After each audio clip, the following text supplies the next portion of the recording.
বললাম আমি হতাশ।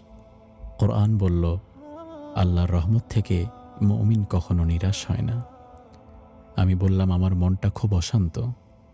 কোরআন বলল, আল্লাহর জিকিরের মাঝেই অন্তর প্রশান্ত হয়। আমি বললাম আমি একা হয়ে গেছি। কোরআন বলল, আল্লাহ তাআলা সবসময় তোমার সাথে আছে। আমি বললাম আমি অনেক কষ্টে আছি। কোরআন বলল, নিশ্চয়ই কষ্টের সাথেই স্বস্তি রয়েছে। আমি বললাম আমি তো ভয় পাচ্ছি। কোরআন বলল, ভয় পেও না, দুঃখ করো না। আমি বললাম আমার তো কোনো পথ দেখছি না আর।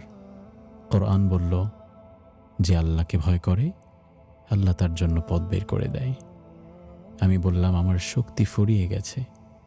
কোরআন বলল, আল্লাহ কারো উপর তার সাধ্যের বাহিরে কিছু চাপিয়ে দেন না। আমি বললাম আমার অনেক গুনাহ রয়ে গেছে। কোরআন বলল, আল্লাহ তাআলা তো সব গুনাহ ক্ষমা করে দিতে পারেন। আমি বললাম তাহলে আমার কি হবে?